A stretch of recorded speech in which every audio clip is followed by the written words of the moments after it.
Vous écoutez France Culture.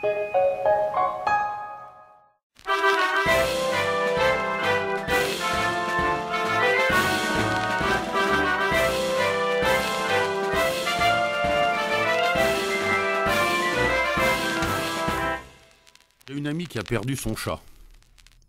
Hein? Simone? Oui. J'ai une amie qui a perdu son chat. Ah. Non mais, pas perdu comme égaré.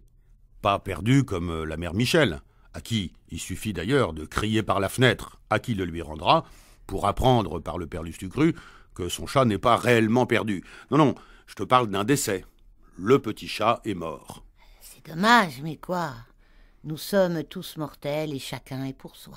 Molière, l'école des femmes, acte 2, scène 5, Agnès et Arnolphe. C'est bien ça. Au passage, tu pourras peut-être me dire ce que Molière entend par « chacun est pour soi ». Oh, je pense que ça veut dire chacun son problème. Chacun s'occupe en priorité de lui-même et n'a guère le temps de s'inquiéter des autres, surtout si l'autre en question est un chat. D'accord. Tu as donc une amie dont le chat est mort. Est-ce que je peux faire quelque chose pour elle ou pour toi? Pas précisément, je voulais simplement avoir une pensée tendre et compatissante pour toutes celles et tous ceux qui ont perdu un animal de compagnie, qui en conçoivent un immense chagrin et qui n'osent pas exprimer ce chagrin. De peur qu'on leur objecte, ce n'est qu'un chien ou ce n'est qu'un chat. C'est bien ça.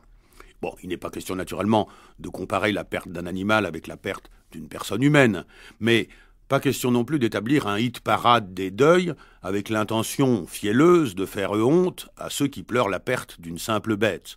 On a le droit d'être très affecté par la mort de son chat ou de son chien. Il n'y a rien de ridicule là-dedans, et ceux qui disent le contraire sont des cœurs secs. Tu te souviens des 4 conditions du bonheur évoquées par Edgar Poe? Non. Ah, il me semblait en avoir déjà parlé. J'adore ce raccourci. 4 conditions donc, selon Edgar Allan Poe. La vie en plein air, l'amour d'un être, le renoncement au pouvoir et la création.